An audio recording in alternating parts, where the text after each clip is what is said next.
এটা হচ্ছে ভাজা সেদ্ধ ভাজা করা আলু, আর এটা হচ্ছে কুচানো পেঁয়াজ আর লঙ্কা একসাথে দিয়ে রেখে দিয়েছি।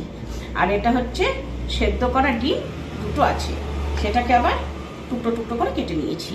এইখানে আদা রসুনের পেস্ট, এটা হচ্ছে বয়েল করা সোয়াবিন মানে নিউট্রেলা এইটা। আর এখানে আছে কিভাবে এটা কুচাবো, তো আগে এটা করে রেখে দিয়েছি। আর এখানে আছে তোমার সস, এখানে তোমার টমেটো সস, এখানে চিলি সস, এখানে আছে একটু কাঁচা হলুদটা যখন দেবো তখন তোমাদেরকে দেখাবো। তো এই যে রুটি এটাকে আমি মাঝখান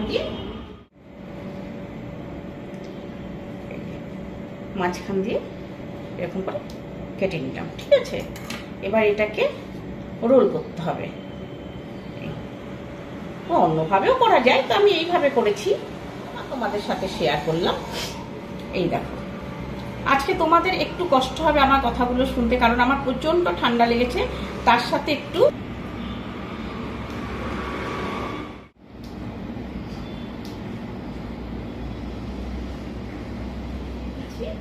এবার আমি রান্নার কাছে চলে যাব, তোমাদেরকে সঙ্গে করে নিয়ে দেখতে থাকো। তবে তোমাদের কাছে আমার অনুরোধ, তোমরা এটা পুরোটা দেখবে, ভিডিওটা পুরোটা দেখবে, খুব ভালো লাগবে এবং খেতেও যেমন ভালো লাগবে দেখতেও ভালো লাগবে।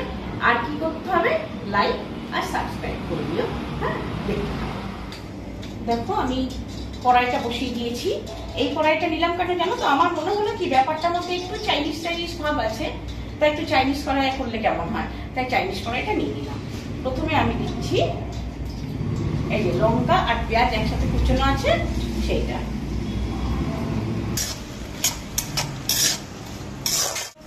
এই ক্যাপসিকামগুলো ছিল হোটেলের ব্যাপার, বুঝতেই পারো সবকিছু কম বেশি খাটির দোকানে, তো ওখান থেকে একটু একটু করে নিয়ে আমি করেছি। তো তোমরা যদি মনে করো আরো একটু সবজি দেবে, দিতে পারো। এটা কিন্তু খুবই পুষ্টিকর খাবার, ভীষণ ভালো, বাচ্চা বড় সবাই ভালোবাসবে খেতে। এই দেখো, একটু বেশি না, অল্প একটু হলুদ দিচ্ছি, ব্যাস। আর দিচ্ছি একটু লঙ্কার গুঁড়ো, আমি দুটো লঙ্কা দিয়েছি কুচিয়ে, কাঁচা লঙ্কা, তাই এখানে লঙ্কার গুঁড়োটা দিলাম, অল্প করে দিলাম, কেন আমি আবার ঝালটা বেশি পছন্দ করি না। আর এইখানে আছে নুনটা দিচ্ছি। হয়ে গেল, লঙ্কাটা হলো। এবার দিচ্ছি সোয়াবিন যে সেদ্ধ করা ছিল সেটা, ঠিক আছে। এটা একটু ভাজা ভাজা করতে হবে। তবে তোমাদের কাছে আমি আবারও বলছি, একটু ধৈর্য নিয়ে দেখো, খুব ভালো লাগবে। মানে জিনিসটা দেখতে যেরকম ভালো লাগবে, খেতেও ভালো লাগবে, এবং যে খাবে তোমাদের চিন্তা করতে হবে না যে আবার কি দেবো বা কোনো কিছু, মানে সব কিছু পুষ্টিকর খাবার, প্রোটিন খাবার সব একবারে পড়ে যায়। এই যে ক্যাপসিকাম, ইয়েলো ক্যাপসিকাম, এটা রেড ক্যাপসিকাম, একটু ভাজা ভাজা করবো।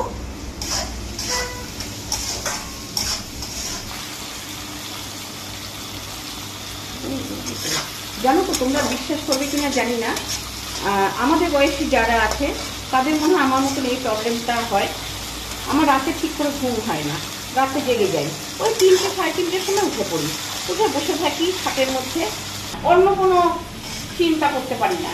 আমার একটাই চিন্তা যে আমি কোন রেসিপিটা নতুন করে নিয়ে আসবো তোমাদের কাছে, এবং আমার পরিবারের সাথে সেটা আমি শেয়ার করবো। আমার খুব ভালো লাগে, আমার এইসব ব্যাপারগুলো ছোট থেকে খুব মানে ন্যাক আছে খাবার দাবারে। আমার বাবু কি বলতে জানো তো, ছোটবেলা, মানে আমার বাবার কথা বলছি, যে তোকে একটা আমি হোটেল খুলেই দেবো, তোকে করতেই হবে হোটেল একটা খুলে দেবো, তুই সব নানান ধরনের রান্না করবো ওখানে।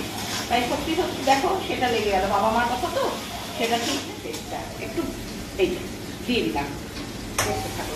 তবে আমি আবারও বলছি, তোমরা ভাবতে পারো এক কথা বারবার বলছো, কিন্তু বলছি এই কারণে ভিডিওটা একটু বড় হবে, তোমরা প্লিজ একটু দেখো।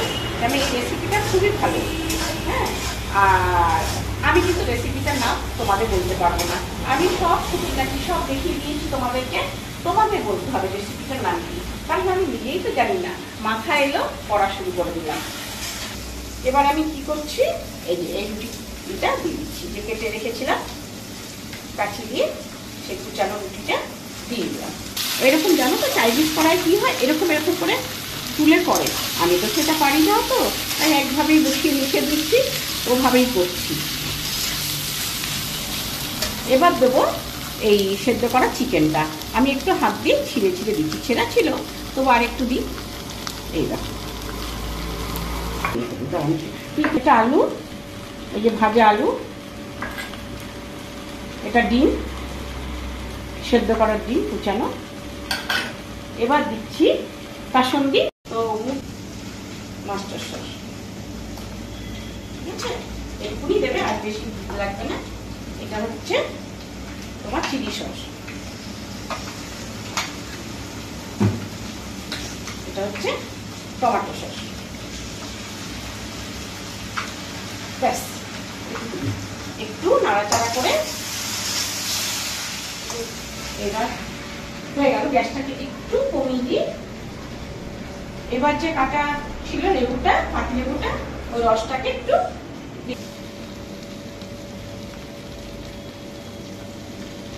একটু বেশি করে দেবে, ভালো লাগবে খেতে।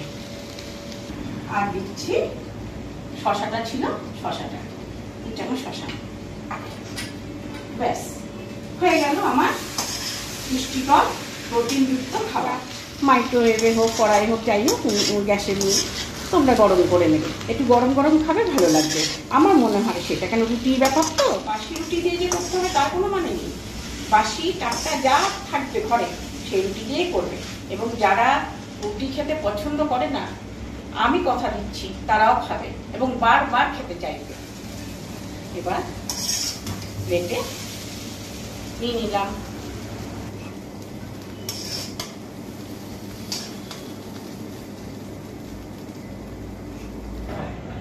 আমার খাবার তৈরি। এটা ডিনারেও খেতে পারবে, লাঞ্চেও খেতে পারবে, বিকেলেও খেতে পারবে, সবাই মিলে ঘরে অফিস থেকে ফিরে এসে, যারা অফিসে যাও, ফিরে এসে খেতে পারবে। সুস্বাদু স্বাস্থ্যকর খাবার খাবে, ভালো লাগবে। আর একটা কথা কি বললাম, এই নামটা কিন্তু তোমাদেরকে আমাকে জানাতে হবে, কি নাম কমেন্ট করে জানাতে হবে, ঠিক আছে?